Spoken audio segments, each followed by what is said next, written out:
If you've ever been on a team of any kind, you've likely experienced the frustration of poorly run meetings. Either people show up and don't know what to do, or the wrong people are there in the first place and we need different people to be there, or we show up and the things that people said they were going to do, they didn't do. I'm going to share 3 tips today based on my experience working with teams that are going to help you run more effective meetings that your team will thank you for later. The first tip is make sure you have an agenda. This seems like a silly point, but you wouldn't believe how many meetings are run without an agenda or the agenda is made up on the spot.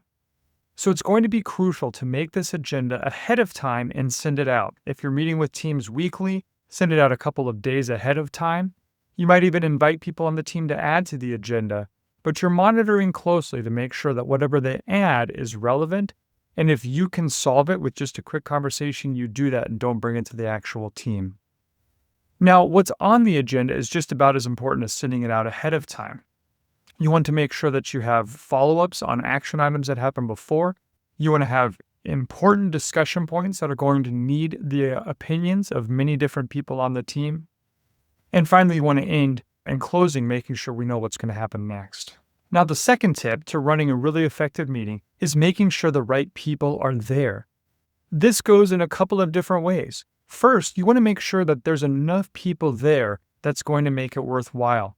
By that, I mean, if you invited all the department heads and 2 can't show up, you need to cancel the meeting or change the time. We need all decision makers at the meeting. On the other hand, if there's too many people, you've invited the whole neighborhood and there's 25 people in a meeting, there's likely 10 of them or more who don't need to be there.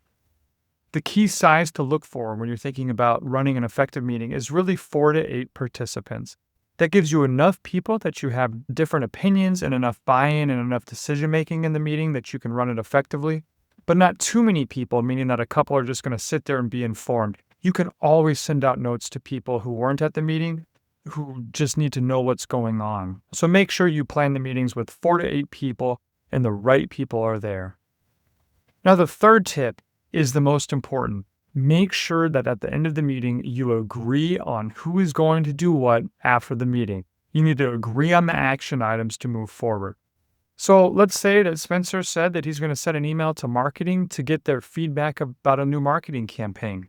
You put that in the agenda with Spencer's name on it that he's going to send an email. And then you start your next meeting following up to say, hey, did you do what you said you were going to do?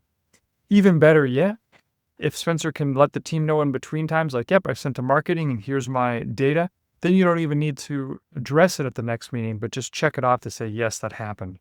So using these 3 tips of having an agenda, making sure the right people are at the meeting, and making sure there's clear action steps connected to people's names will help you ensure that every single meeting that you offer is one that your team will thank you for having instead of rolling their eyes and saying, well, this could have been an email. Good luck in your leadership.